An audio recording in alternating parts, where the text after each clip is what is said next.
नमस्कार. मी नारायण कांगणे धमधम. आजची बोधकथा महाभारतातील. कृष्णदेव महाभारताचं युद्ध संपल्यानंतर सकाळी द्वारकेला निघालेले. द्वारकेला जात असताना त्यांनी सोबत एक सारथी आणि अर्जुनाला घेतलेलं आहे. सारथी रथ हाकण्यासाठी आणि अर्जुन सोबत म्हणून तिघेजण हस्तिनापुराहून द्वारकेकडे निघाले. सकाळी निघाले. जात जात जात खूप दुपार झाली. दुपारचं थोडं वृक्षाखाली त्यांनी आराम केला आणि पुढे निघाले. पुढे खूप दूरवर गेल्यानंतर एक जंगल लागलं. जंगलातून पुढे पुढे जात असताना मध्येच त्यांना अंधार पडला, दिवस माळवला आणि आता पुढं जाणे शक्य नव्हतं. तिथेच थांबावं लागणार होतं आणि त्या जंगलामध्ये थांबायचं म्हणजे फार कठीण गोष्ट होती. त्या जंगलामध्ये एका राक्षसाचं राज्य होतं. त्या राक्षसाला एक वरदान होतं. त्या राक्षसाला वरदान असं होतं की जर त्याच्यापुढे लहानपणा घेतला तर राक्षस लहान व्हायचा आणि त्याच्यापुढे जर मोठापणा दाखवला तर राक्षस दुपटीनं मोठा व्हायचा. जितका तुम्ही त्याच्यापुढे अहंकार आणि मोठेपणा दाखवाल तितका तो दुप्पट मोठा व्हायचा. हे फक्त कृष्णदेवाला माहिती होतं.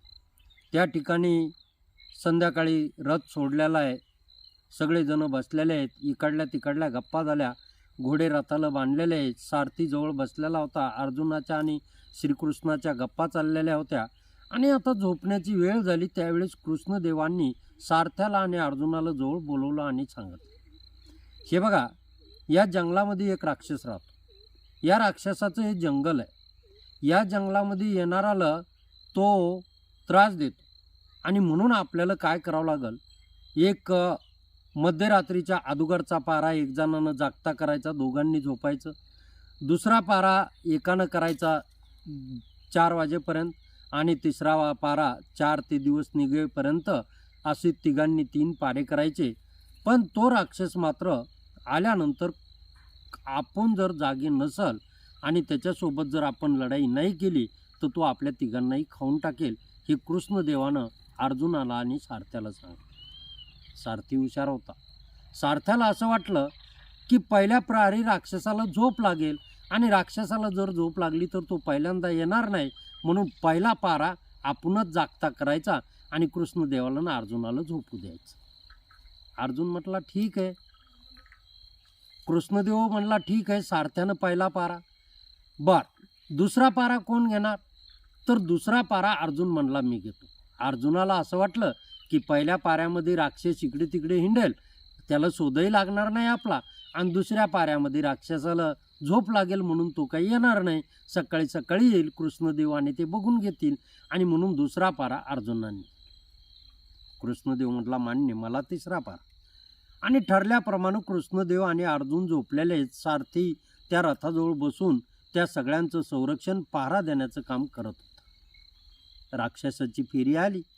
राक्षसाची फेरी आल्यानंतर तो राक्षस फिरत फिरत फिरत फिरत त्यांच्या जवळ आला आणि जवळ आल्यानंतर राक्षस काय म्हटला, अरे तुम्ही इथं का थांबलात? हे माझं जंगल आहे, मी आता तुम्हाला खाऊन टाकणार. सारथ्याला वाटलं मी देवाचा सारथी आहे, एवढा अर्जुनाचा महाभारत जिंकलं त्याचा सारथी आहे आणि हा राक्षस माझ्याशी हे करतोय. त्या सारथ्याला गर्व झाला आणि तो म्हटला, अरे मी देवाचा सारथी आहे, तुला का कमी वाटतो का? राक्षस होता त्याच्यापेक्षा दुप्पट झाला. तो सारथी कितीही मोठा हो म्हणे, तुझ्यासारखे 1000 बघितले, पुन्हा राक्षसाला त्याच्यापेक्षा दुप्पट झाला. म्हणजे जोपर्यंत सारथ्याला गर्व होत होता तोपर्यंत राक्षस दुप्पट होत होता. आणि राक्षस दुप्पट झाल्यानंतर तो याच्यापेक्षा कितीतरी पटीनं मोठा वाटू लागला. दोघांचं खूप युद्ध सुरू झालं.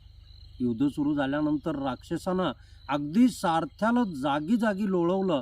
त्याच्या अंगाचे कातडे निघले, खूप मार दिला.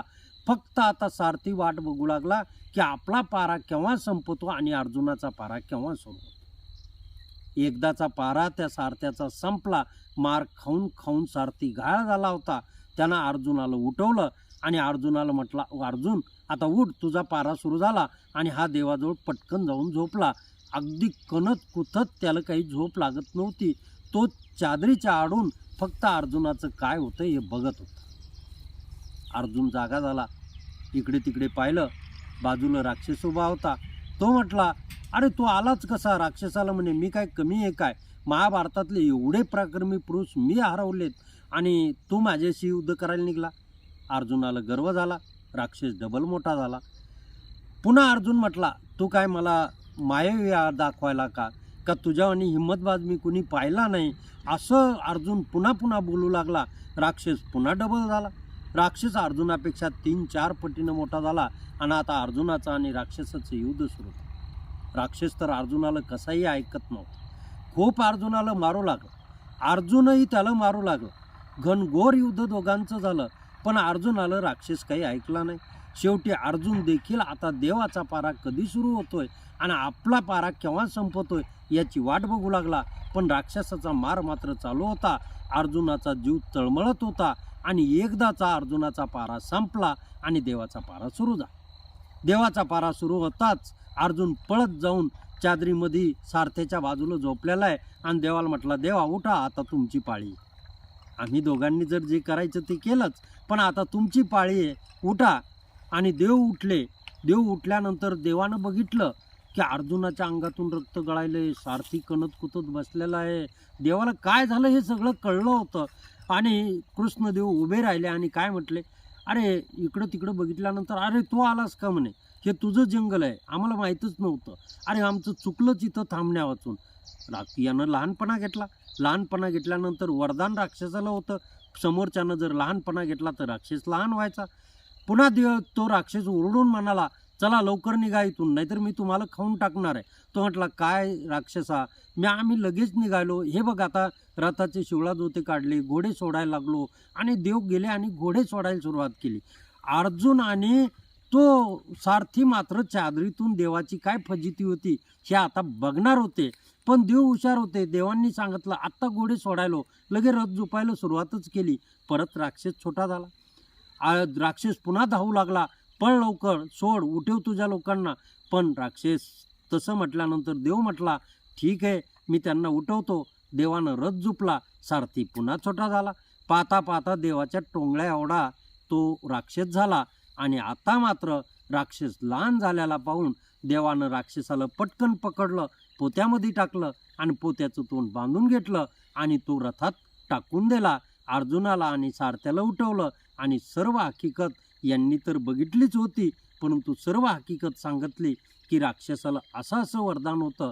आणि त्यावेळेला मात्र राक्षसाला, त्या कृष्णदेवाला अर्जुनानं आणि सारथ्यानं हात जोडले आणि देवा, तुम्ही म्हणता तेच खरं, आपण काही ठिकाणी लहानपणा घेतलेलाच चांगला असतो. लहानपण देगा देवा, खडी साखर याचा रवा. इथे बोधकथा थांबवतो. जय हिंद, जय शिवराय.